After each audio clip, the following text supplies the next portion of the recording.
Okay, so Assalamualaikum warahmatullahi wabarakatuh. Good evening, everyone. My name is Muhammad Arya Ramadan, and joining me today is my partner, Nitu Kusumadeo.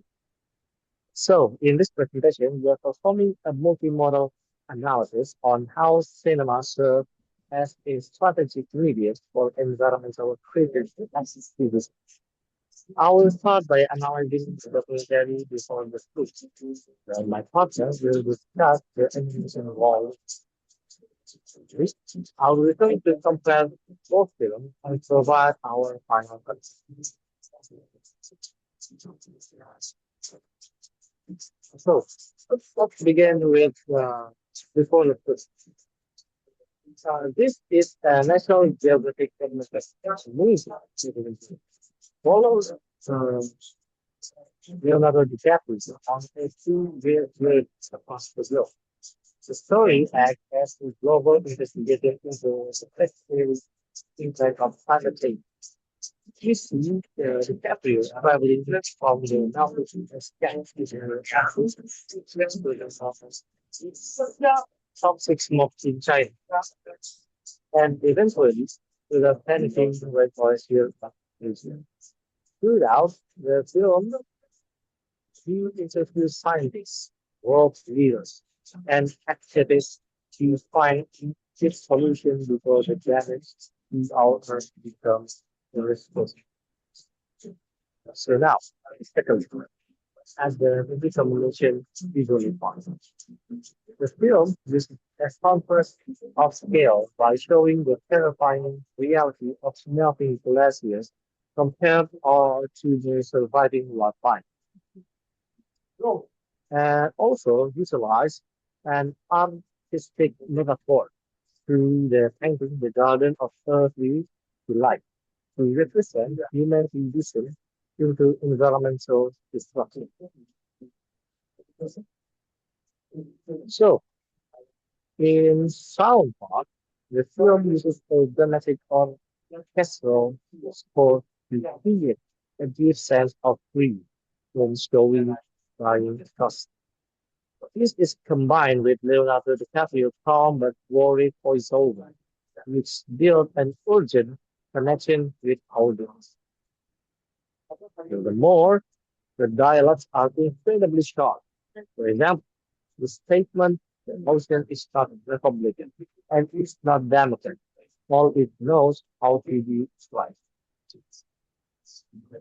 It's a critique is the political polarization of science. The film also explicitly states that fossil fossil fuel interests have built both the political system to control climate change science. And this leads us to two environmental themes. First one is political corruption of climate change. Right. This highlights how the oligarchy uses financial powers to influence government policy, and suppress scientific truth. Then extreme fossil fuel addiction. The film shows how our desperate need for energy leads to extreme and destructive extraction methods. And the last one is the hidden threat of agriculture. It exposes the massive methane, sorry if I'm wrong with the pronunciation, methane emission from the bee industry as a major. Yet, often ignored, rivals a global warming. To address this, our environmental message are clear. We must demand transparency and accountability from corporation implement of corporation. Implement a carbon tax to force polluters to pay and demand a global equity where developed nation equity take more responsibility for the crisis. The next one is not Wally that will represent the effect. What is this mother? Time is yours. Thank you, Arya. So now let's look at the story of Wall-E.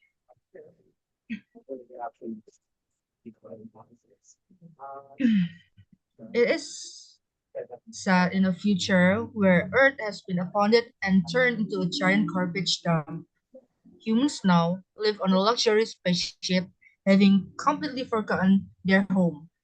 The story follows a small robot named Wall-E, who discover a single living plant. This discovery triggers an adventure that challenges humanity to return home and restore the environment.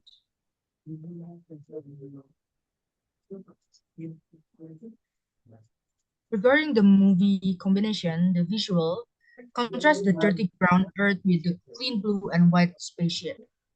It shows towers of trash taller than skyscrapers to visualize the extreme scale of our race.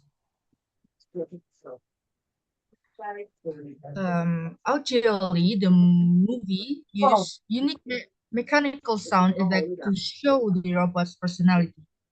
The ironic use of cheerful occasional music over a dead planet creates a feeling of profound sadness.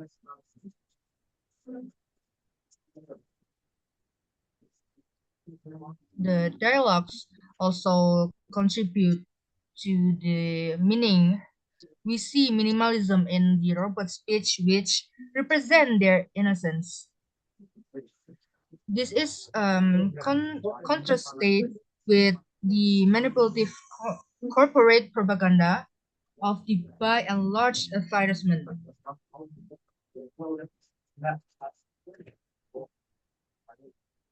These elements highlight themes of overconsumption and our loss of connection to nature. Um, Therefore, the messages are to break the cycle of consumerism and demand accountability for mega corporation.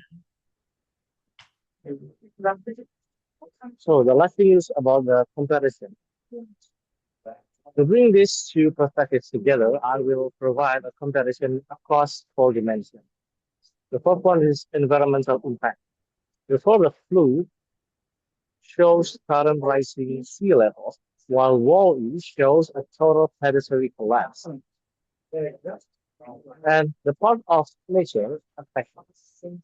The documentary focuses on specific areas like the Arctic and Indonesian rainforests, whereas the animation shows a world where the entire biosphere is dead.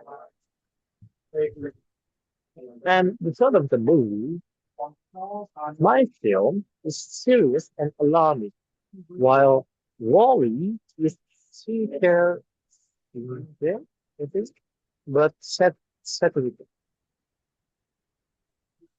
So, what the cost of issue of this? In both films, the root cost is system. Before the flood, is blame fossil fuel dependency and political corruption or the oligarchy, while Wally blames mindless overconsumption and total corporate development. All right. So the last one is conclusion. In conclusion, both before the flood and Wall-E serve as a final wake-up call.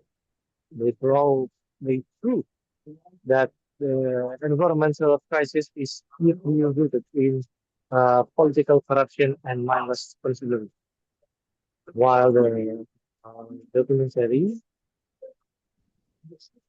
while the documentary provide us with scientific evidence, and the animation warns us of a future where corporate monopoly leads to total collapse. Ultimately, our survival depends on our courage to hold powerful elites accountable, implement systematic change like carbon tax, and transition towards a sustainable lifestyle before we reach the point of no return. Well, maybe that's all for us. Thank you very much for your attention. Assalamualaikum warahmatullahi wabarakatuh.